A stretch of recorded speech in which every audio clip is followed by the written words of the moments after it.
Hello everyone. This is just a quick video about something I want to show you before I sell it. Or should I say it's already been sold and it's about to be boxed and shipped. So let's take a look at this 1980s turntable made by SCHNEIDER, or should I say made by Dual. Yes, that's what it is. Back in the mid-1980s, Dual was still a well-known company for making good turntables, but they had to go through some troubles, and they have been sold to another company, which is indeed SCHNEIDER. These were more known for kind of like cheap to mid-range compact stereo systems, and this is what this is.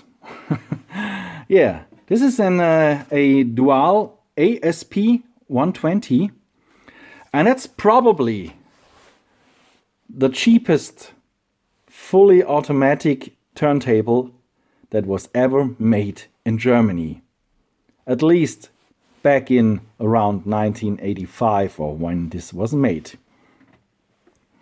This is the kind of chassis that was used for compact systems, or well, even with this separate component system thing. You know, this is the concept series. It was called SCHNEIDER 6145PL. And I even have the original box. And here it says concept. This was the series. And here it even says Dual ASP 120.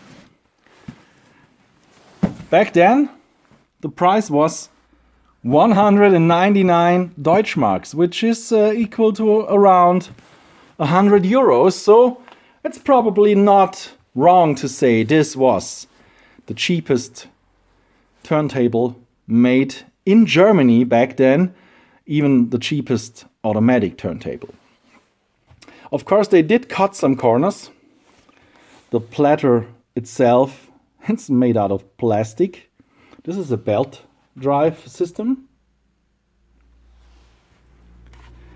And of course, they used some kind of a cheap plastic tone arm here with a MMD 340 cartridge.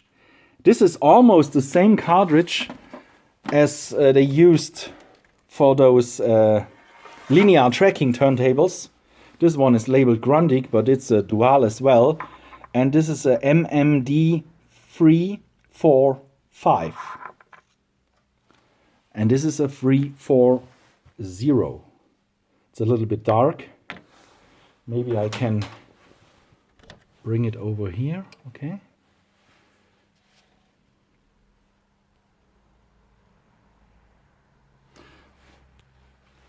So the problem with these cartridges is that there, of course, is no way to upgrade this turntable to a better cartridge. Although, of course, you could upgrade it to a 345 system, but that's it. At least you can replace the stylus itself, which is kind of like glued in there. But you can, well, you can remove it and you can buy new ones for replacement and just put it in. Well, anything else to say about this thing? I don't know. Let's turn it on and put on a record. Okay, now we have a record on the turntable. This is a record I just got a few days ago. Some people might already know this series, which is really, really great. I can highly recommend this. And let's have a listen. Fun fact, this turntable has an extra power button. This is probably due to the reason that there is a power supply in there and the turntable itself runs on 12-volt DC. And to prevent the power supply from running all the time, they have their own switch there. Okay. It's just very simple, 45 or 33 RPM, and just hit start. Does make some noise, but it's working.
It does not sound bad at all. Of course, this is not high-end or anything close to it, but, well, it does its job. And this, well, quite well. You know, nowadays, it's really, well, hard to find any automatic turntables at all. Fun fact, the same type of chassis is still used today by a company which still builds these turntables. It's kind of like a follow-up company to Dual, and they still have some models which use the same chassis, of course with a better tone arm and of course with a turntable platter made out of aluminum. So that's of course a little upgrade, but well, underneath it's still the same kind of plastic stuff, so I don't know. Decide for yourself. This was around 100 euros back then, and nowadays you have to pay 500 or 550 euros to get basically the same turntable. Of course, with with nice wood and of course better tone arm, better pickup cartridge, and of course the turntable's not made out of plastic. But since many people might not know this type of turntable because, well, these were this was the stuff to avoid back then. But nowadays, I must say, well, it's not that bad at all. And I sold it for 50 bucks within a couple of days. So it can't be that bad. All right. So let's take a final look at the box, which is really kind of neat that it still came in its original box. I don't know much about it. I only know that it's been sitting for probably decades. Probably since the 1990s, and it was not used very often before. That's the reason why it still looks nice somehow. Okay, that's about it. Just have a listen to another couple of seconds of the nice music by Candy Apple Blue. It happens all the time.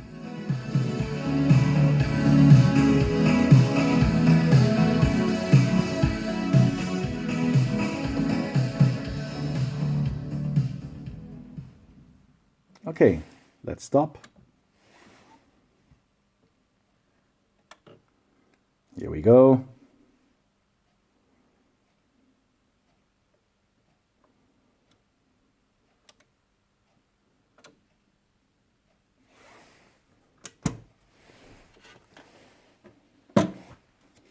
Here's another look at the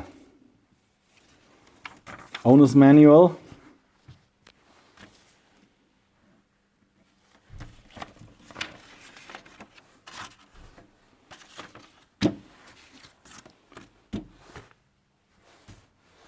And that's it. Thank you for watching.